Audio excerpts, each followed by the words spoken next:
Students हम कर रहे हैं आपका क्लास 8 का 7th chapter conservation plants and animals. तो हमने लास्ट 7.3 एक्टिविटी तक किया था।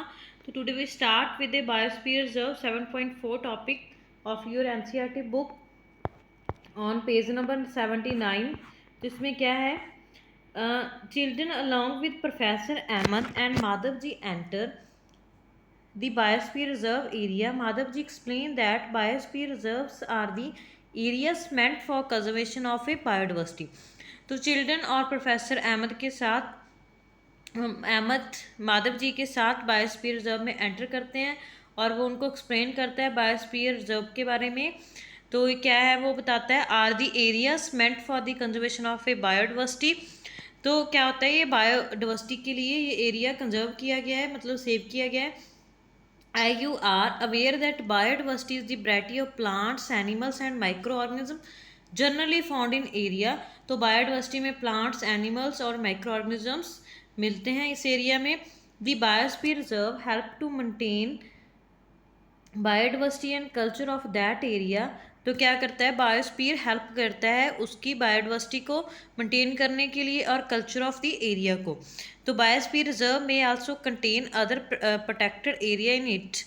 दी Pachmarhi biosphere reserve consist of one national park. तो जो हमारा पंचमराही बायोस्फीयर है वहाँ पे एक नेशनल पार्क है और सतपुरा में 2 वाइल्ड लाइफ सेंचुरीज हैं नेम्ड बोरी एंड पंचमराही। नेक्स्ट इज पंचमराई के आपको एक मैप शो किया गया है, कहाँ पे क्या है, तो इसमें शो किया हुआ है बेटा। तो next is 7.4 activity list the factor disturbing the biodiversity of your area. तो आपने लिस्ट बनानी है उन फैक्टर्स की जो आपकी एरिया की बायोडाइवर्सिटी को डिस्टर्ब कर सकते हैं और ह्यूमन एक्टिविटी से ये कैसे डिस्टर्ब हो रहे हैं। तो ये सब ने आपने मतलब इनकी लिस्ट बनानी है। Next is 7.5 flora and fauna. तो क्या है, as the children walk around the biosphere reserve they appreciate the green wealth of the forest. तो चिल्ड्रन क्या कर रहे हैं, वॉक कर रहे हैं बायोस्फीयर के रिजर्व पे, तो वो अप्रिशिएट कर रहे हैं कि ये कितना अच्छा ग्रीन ग्रीन हमारा फॉरेस्ट है। तो they are very happy to see all tall teak trees and animal inside the forest. तो वो बड़े बड़े ट्रीज को देख के बहुत ज़्यादा खुश हो रहे हैं और वो फॉरेस्ट में एनिमल्स को देख के भी बहुत ज़्यादा हैप्पी हैं। सडनली पहेली फाइंड्स ए रैबिट। तो जो पहेली है वो रैबिट को देखती है, तो शी स्टार्ट्स रनिंग आफ्टर। तो वो क्या करती है, वो उसको पकड़ना चाहती है, कैच इट। तो देन क्या करता है, वो भागना स्टार्ट कर देता है। Ahmed stop her. तो प्रोफेसर अहमद स्टॉप करते हैं उसको, रुको ऐसे बोलते हैं। He explain that animals are comfortable happy in their own habitat. तो बोलते हैं वो एनिमल्स हैं जो वो अपने इस एरिया में कंफर्टेबल हैं, उनको हमने डिस्टर्ब नहीं करना है। तो माधव जी एक्सप्लेन करते हैं इनके प्लांट्स और एनिमल्स के बारे में कि इनका पर्टिकुलर एरिया होता है कुछ प्लांट्स का, तो उनको क्या बोलते हैं, flora and fauna of respective of that area. तो ये बच्चे कुछ बताया गया आपको, salt, teak, mango, jamun, silver, तो ये सारे फ्लोरा एंड फाइना है। तो ये आपको पिक्चर शो की गई है आपकी बुक पे, विल डॉग, चीतल, वुल्फ, लियोपार्ड, फर्न और जामुन ट्री की। तो नेक्स्ट इज 7.5 एक्टिविटी। तो आपने आइडेंटिफाई करने हैं फ्लोरा एंड फाइना अपने एरिया में। Next is endemic species. तो एंडेमिक स्पीसीज क्या होती हैं बेसिकली बेटा, जो are those species of plant animals which are found in exclusively in particular area। तो कुछ स्पीसीज जो पर्टिकुलर एरिया में मिलती है, मतलब बहुत कम है। They are not naturally found anywhere else. तो वो नेचुरली कहीं पे में नहीं मिलती हैं, तो वो स्पेसिफिक एरिया में मिलती है। पर्टिकुलर टाइप ऑफ एनिमल्स और प्लांट में भी endemic to zone a state और कंट्री। तो माधव जी बताते हैं, shows sal and wild mango as two examples of the of the endemic flora.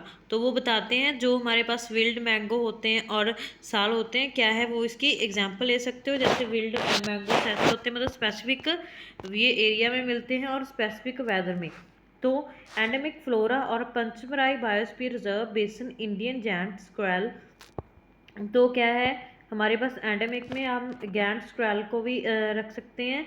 तो क्या है ये हमारी बहुत कम मिलती है हमें। Professor Ahmed explain that destructions of their habitat, तो जब भी मतलब क्या है इसमें इसकी मतलब लिविंग है उसको बहुत सारी डिस्ट्रक्शंस आ गई है, मतलब प्रॉब्लम्स आ गई हैं क्योंकि पॉपुलेशन इंक्रीज हो रही है, इसलिए ये डिस्टर्ब हो चुके हैं और एंडेमिक स्पीसीज बन चुकी है ये और endanger their extensions. Next is 7.6 activity. तो एक बेटा आपको स्पीसीज की डेफिनेशन दी गई है। तो क्या होती है स्पीसीज, क्या होती है, is a group of population which are capable to interbreeding. तो क्या होता है, ये नंबर ऑफ ग्रुप होता है बहुत सारी पॉपुलेशन का।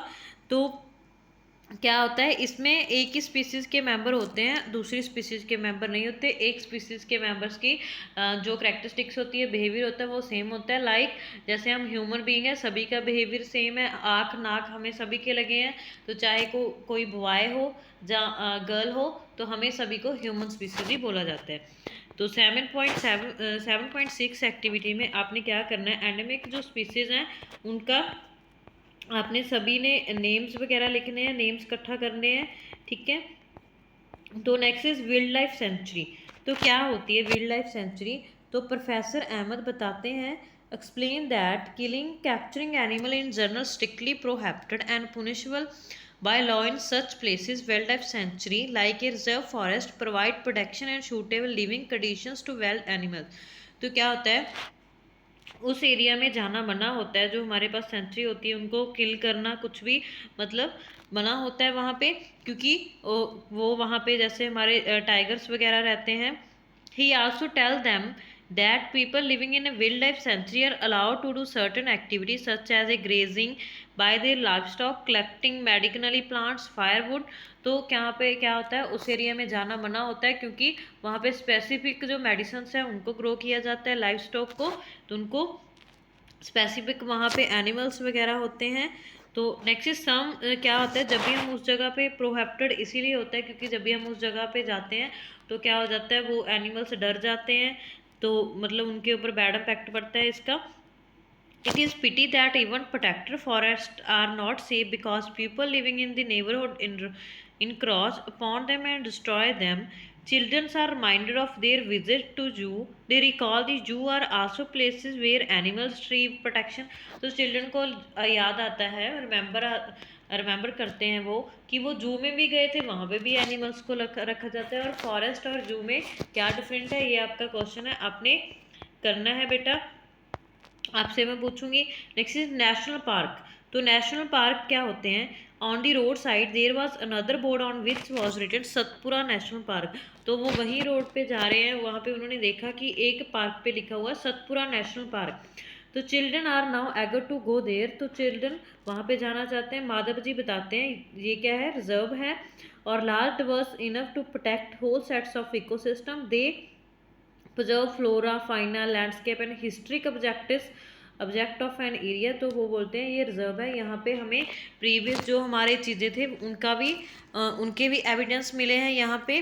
तो कैसे लोग कैसे पीपल रहते थे उनके बारे में भी यहाँ पे हमें एविडेंस मिले हैं। सतपुरा नेशनल पार्क है the first reserve forest of India. तो सतपुरा फर्स्ट रिजर्व पार्क है हमारा इंडिया का। The finest Indian teak is found in this forest। तो finest Indian teak कहाँ पे मिलती है, इस forest में मिलती है। There are more than 100 national park in India। तो हमारे इंडिया में 100 से ज़्यादा नेशनल पार्क हैं हमारे इंडिया में। तो नेक्स्ट इज हमारा क्या है इस चैप्टर में, rock shelter are also found inside the Satpura national park. तो जो शेल्टर्स हैं वो भी इस पार्क में मिलते हैं। प्री हिस्ट्रिक ह्यूमन लाइफ कैसे थी, जंगल में कैसे थी, रॉक्स के शेल्टर्स में, तो उनकी हंटिंग डांसिंग की ऐसा सब कुछ वहाँ पे मिलता है। Next is all children move at they say board with a Satpura tiger reserve. Madhav ji explain project tiger. तो माधव जी एक्सप्लेन करते हैं प्रोजेक्ट टाइगर के बारे में। क्या होता है कि जो हमारे टाइगर्स थे उनकी क्या था, उनका पॉपुलेशन डिक्रीज हो रही थी, उनको मेंटेन करने के लिए प्रोजेक्ट टाइगर को लॉन्च किया गया था, जिसमें क्या किया जाता था कि टाइगर को one of the many species which are slowly disappearing from our forest but Satpura tiger reserve is unique in the sense that significant increase in the population of tiger has been seen here. तो क्या है यहाँ पे population क्या है, population of tigers की बहुत ज़्यादा है यहाँ पे, मतलब उनको मेंटेन किया गया है proper. Once upon a time animals like lion, elephant, wild buffalo and barasingha were also found in Satpura national park. तो पहले क्या था, ये सभी मतलब जो अभी एनिमल्स लवाइंस ये सतपुरा के पार्क में मिलते थे। Animals whose number are damaging to level they might face extension are known as endangered animals. तो जो जिनका मतलब अभी स्पीसीज कम हो रही है, नंबर काउंट कम हो रहा है, उनको इंडेंजर स्पीसीज बोलते हैं। बोजो is reminder of a dinosaur. तो वो बोजो को याद आता है कि वो डायनासोर को तो अभी बिल्कुल ही नहीं है, वो भी हमारी इंडेंजर स्पीसीज है, मतलब बिल्कुल ख़त्म हो चुकी है। तो next, survival of some animals has become difficult because of disturbance in their natural habitat.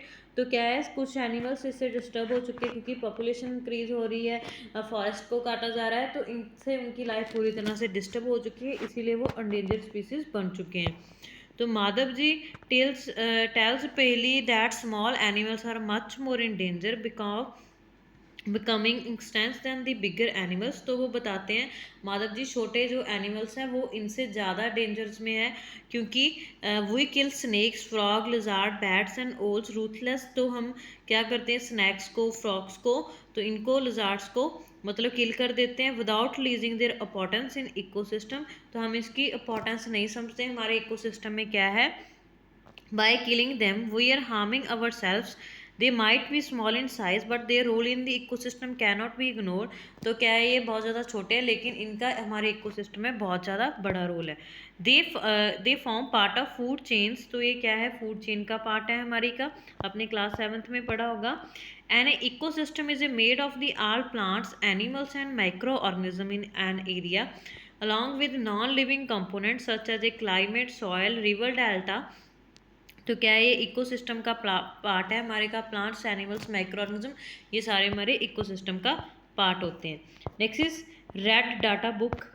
तो रेड डाटा बुक क्या होती है, तो प्रोफेसर अहमद इसके बारे में एक्सप्लेन करते हैं, जिसमें क्या किया जाता है, जो हमारे इंडेंजर एनिमल्स होते हैं उनका रिकॉर्ड मेंटेन किया जाता है, उनका मतलब नेम लिखे जाते हैं, और उनको red data book for plants and animals found in India. तो ये इंडिया में फाउंड हुई थी। Next is migration.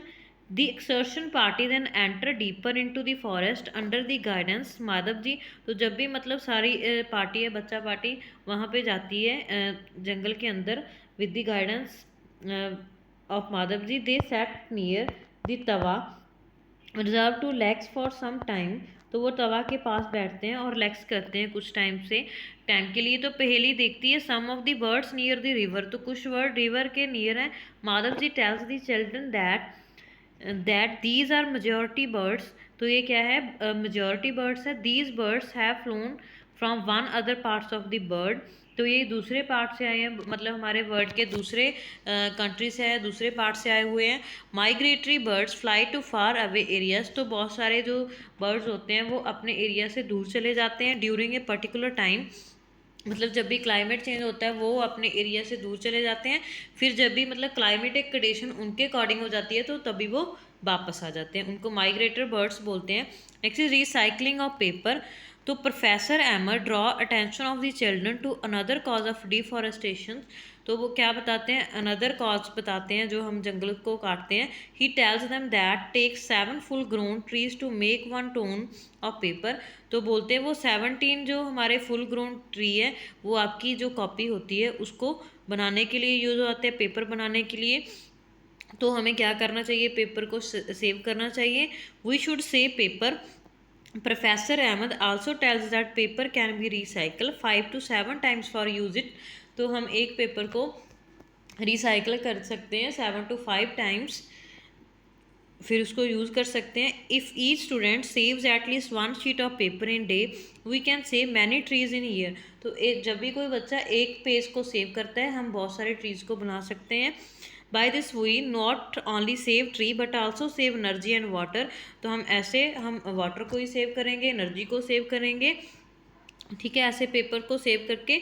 तो the amount of harmful chemical used in paper making value also भी रिड्यूस। तो हार्मफुल जो हम केमिकल यूज़ करते हैं पेपर बनाने के लिए उसको भी हम स्टॉप कर सकते हैं। Next is reforestations.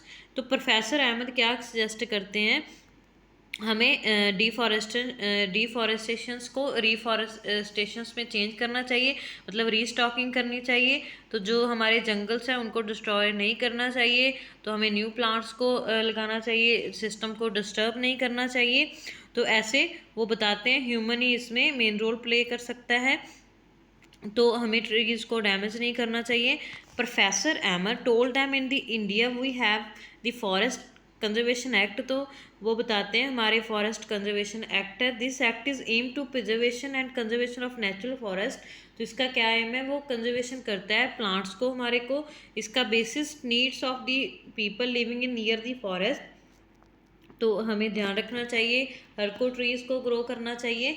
तो अभी ये चैप्टर आपका कंप्लीट हो चुका है। Thank you students.